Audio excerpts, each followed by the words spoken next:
Hi guys, welcome back to another video.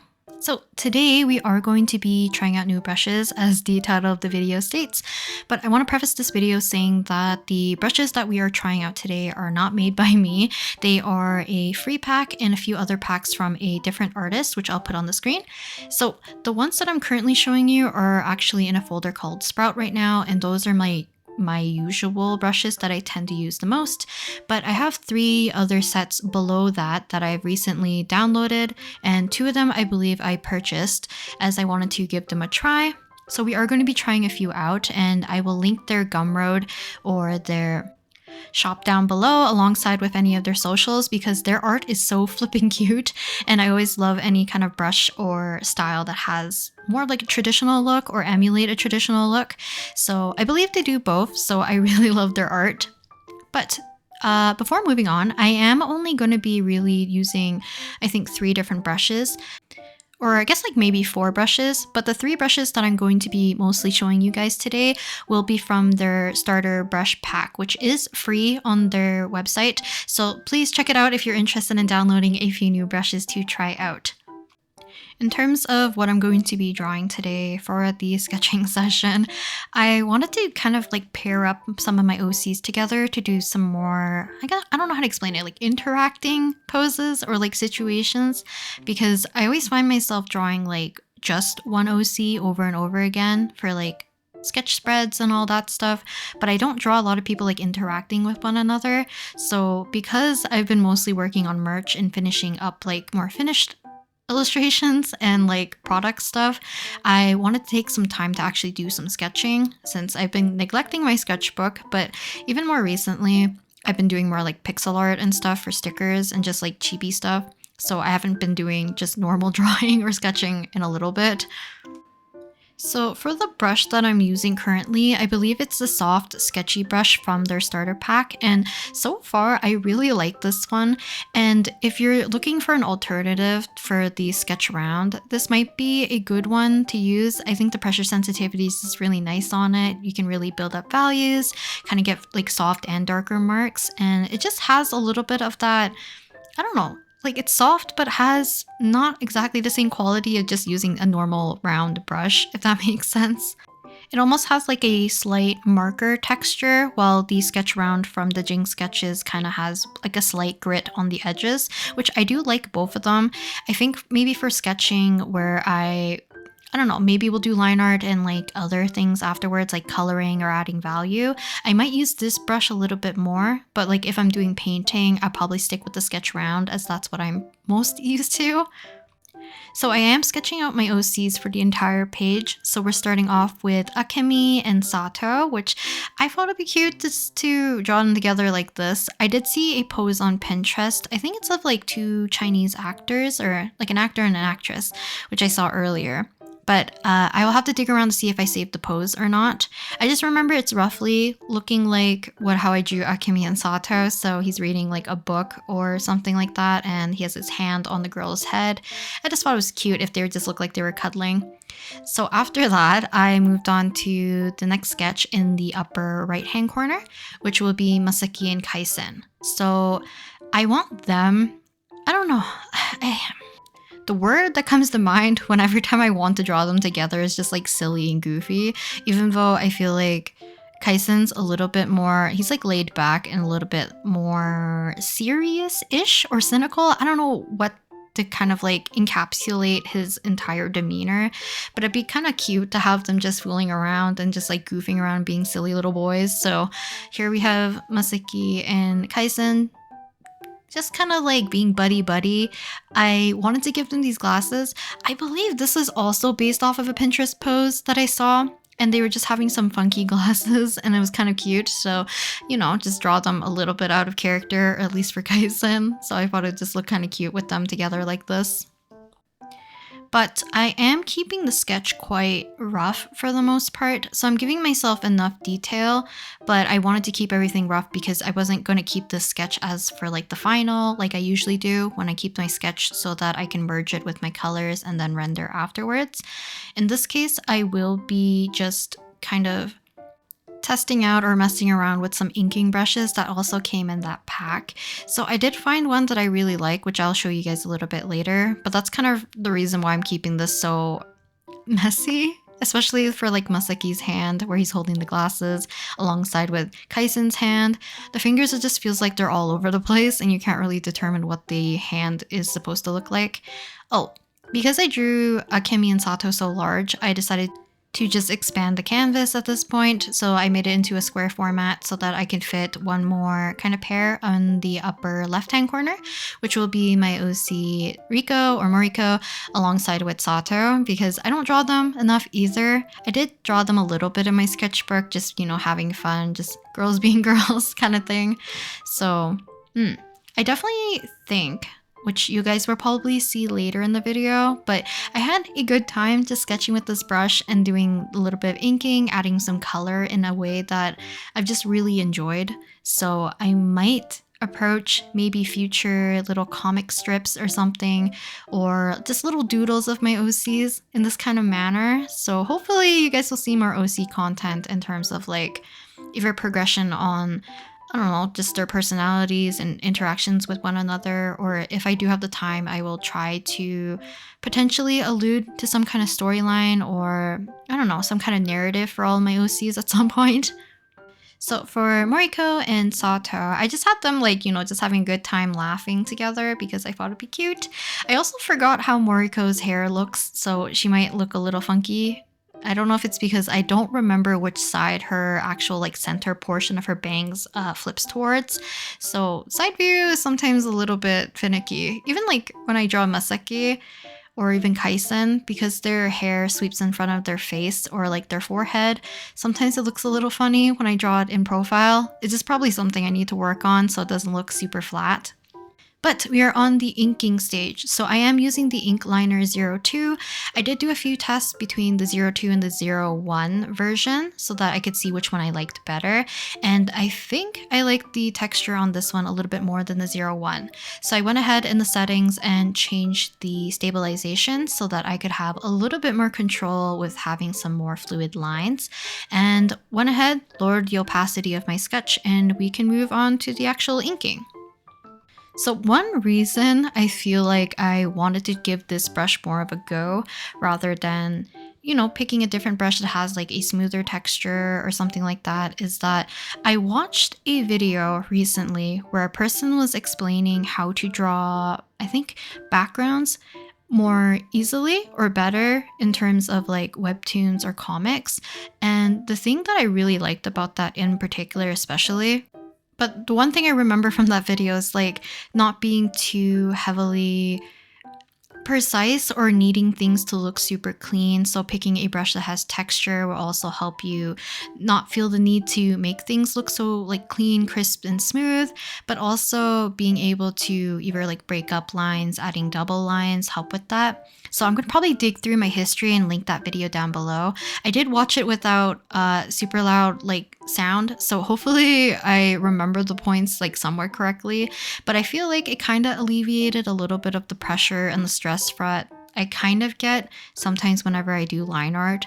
And at least on Procreate, I had an easier time liking my line art for whatever reason. I think a lot of you guys know that I kind of have a love-hate relationship with line art in general, but for the most part, I dislike doing line art in Procreate or on my iPad the most. And I don't know if it's because I just don't like the feel of it, or I don't like the stabilization, or my hand just feels too wobbly, or I don't know what it is exactly.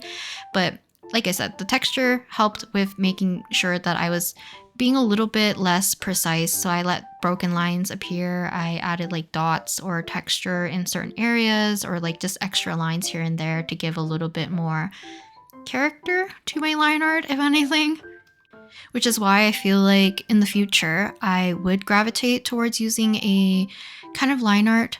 Oh, actually, do I want to talk about this? I will, because it would be nice to get more insight into this if anyone else is really into this series. So I think it's called Witch Hat Atelier. So I've been currently reading it. I didn't get very far because I just didn't have time, and I tend to read manga at night before I sleep, which is bad. But the inking style of that particular manga is so freaking beautiful. I highly recommend looking it up, even if you're like not into like reading manga or anything. Just take a look at some of their inks and stuff. I highly recommend it. It's just super detailed and textured in a way that is very appealing to me. So I kind of want to either do like a master study of that particular style or just like take a deeper look into it, because I would love to just get more confidence in inking in general, but also find the way that works for me in terms of wanting to depict certain things in a certain way that read appropriately, but also is a little bit easier for myself so that I can feel a little bit more motivated or compelled to potentially do little comic strips, a webtoon, or like some kind of comic in general. So yeah, it's just stuff for the future that I would like to work on whenever I find the time. Because you can see here and there, like I'll add like a little bit of hatching lines, I will add some texture lines here and there, but for the most part, I still rely a lot on color to establish like my values and stuff. But I do want to find a good way for me to depict form and shape alongside with potentially like texture of certain things. So that would probably require me to do a lot more study of like landscapes or like landforms, buildings, objects, and stuff to see how it will translate in a way that I would like to continue to work in, if that makes sense. I'm not too sure if like I'm putting too much pressure on wanting things to look a certain way rather than just like, you know, do it and then fix it on the way, or the more you get used to it, the more you'll learn and you'll let yourself naturally kind of like figure stuff out. But because like I don't have like a concrete plan, I feel like I'm just gonna play around, see what happens, but I'm not gonna commit to like a whole webtoon, because I know, at least for myself, whenever I did like the fan comic for 17, I ended up abandoning it for 2 reasons, and I guess like 3-ish reasons. One is just I got busier in general. 2, I was not able to do the updates as frequently because I don't know, the consistency of it just wasn't working for me. But then 3 is that I didn't like the style in which it was drawn in. Maybe in the future video, we'll see actually, because I would love to just redraw a whole episode of one of my fan comic webtoon thingies that I used to post back on Webtoon, and just post a redraw version. I don't know if that will be like the final update of that. Maybe I should, because I feel like that webtoon never got any closure and I should do that for the sake of other people thinking that, you know, maybe I will come back eventually, which I don't think I will.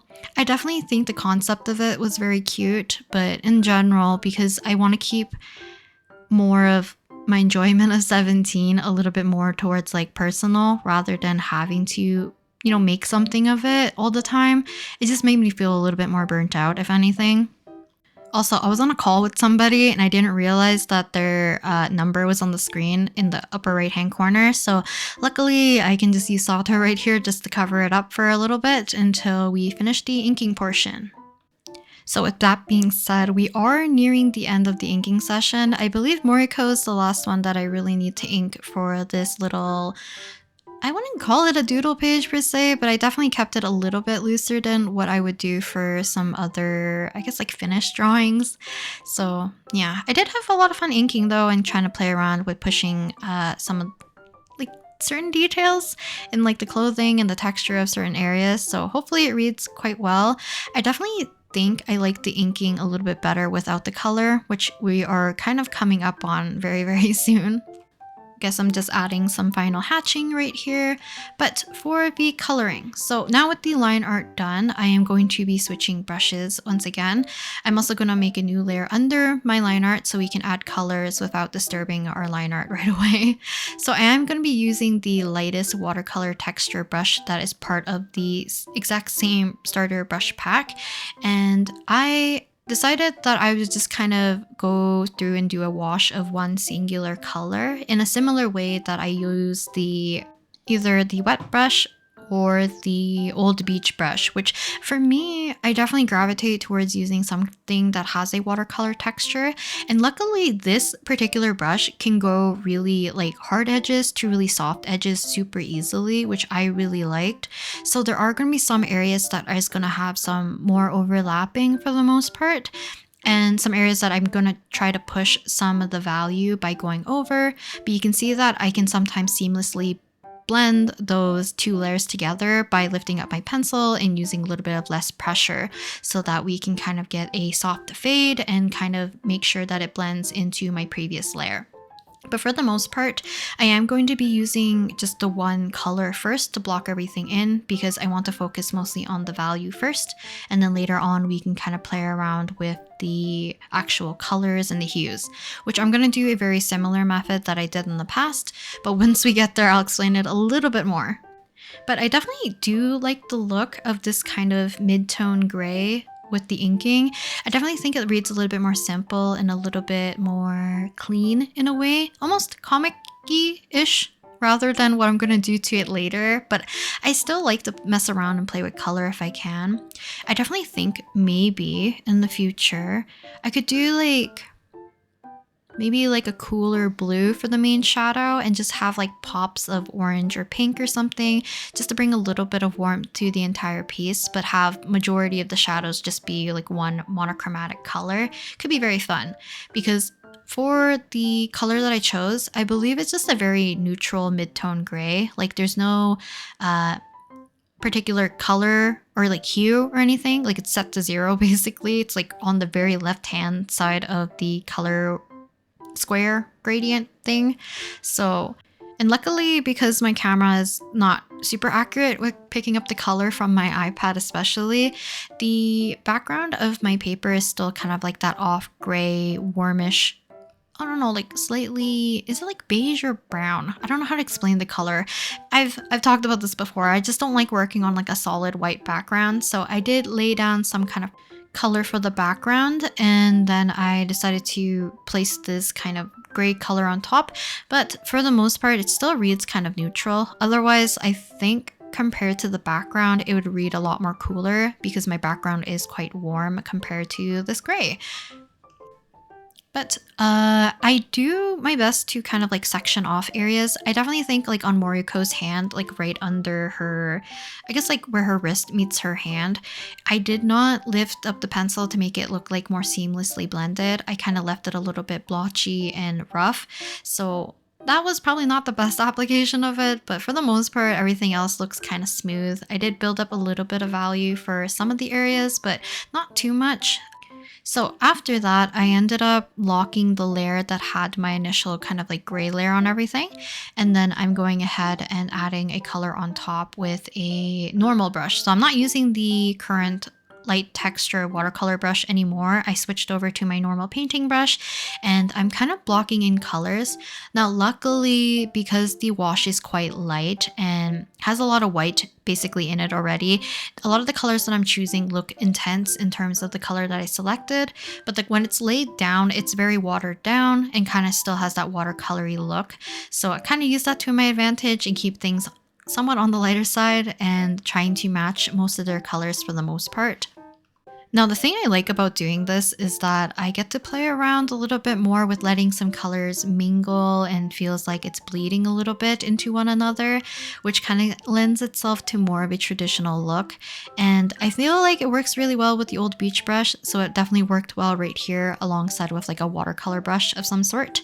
But like I said, I think I prefer the gray and the black lines together as a more cohesive look, but with this kind of brush, I definitely think it would be fun to just treat it as watercolor and kind of like let colors mingle and bleed. Next time, I will definitely try out some of the marker brushes and stuff. I'll put an example that I did of like Hito from a little while ago so that you can kind of see what I was playing around with previously when I was trying out, I believe, the marker brushes and a different like sketching brush, I believe. So whenever I do this, I like the idea of having warm lighting for all of these sketches. So you can kind of see I'm adding orange back into some areas, but I use orange kind of as a base, add any of the colors that I want to, and just make sure a lot of that orange is still peeping through. Then after that, I'll go back with the orange and kind of pull out some areas just to have that crisp, warm edge. After all the coloring, I ended up using the paper dot texture brush that they have also, which gives it a nice little, I guess like dotted paper that you can find in notebooks, which I find very adorable and very cute. So I ended up adding it to here, even though it might look slightly out of place. I feel like it would work really well with the other traditional looking brushes. So if you wanted to emulate markers or like pencil sketches or watercolor on this paper, then I feel like it would work. But because I did do a lot of inking on top that's more reminiscent of just like digital inking anyways, the paper texture might seem just slightly out of place because it doesn't really make sense, but still cute nonetheless, and definitely will be playing around with these brushes a little bit more. So maybe next time in an ASMR session or like more of a talking like draw with me, I'll play around with more of the brushes. But I'll see you guys next time in the next video. Bye!